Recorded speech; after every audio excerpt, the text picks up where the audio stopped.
If you want to learn how to cast in Google Chrome, you're in the right place.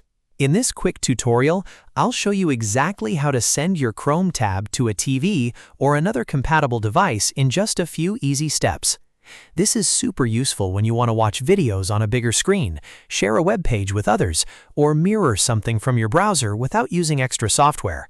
And if this video helps you out, don't forget to hit the like button and subscribe for more simple tech tutorials just like this.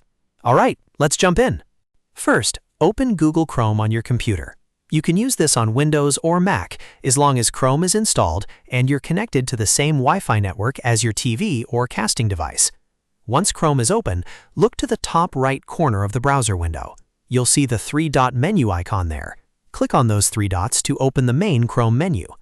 After the menu opens, move your mouse over to the Cast, Save, and Share section. This area contains options for sending content, saving pages, and sharing links. From the list that appears, click Cast. Chrome will then start searching for available devices that support casting on your network. Now wait a moment while Chrome scans for your TV, smart display, or streaming device. Once the device list appears, select the TV or device you want to cast to.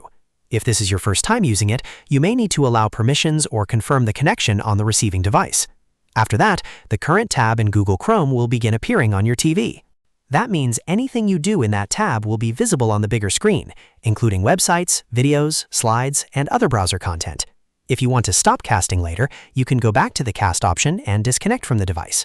And that's it. That's how to cast in Google Chrome. It only takes a few clicks, and once you've done it once, it becomes really easy to use anytime you want to share your screen or view content on a larger display.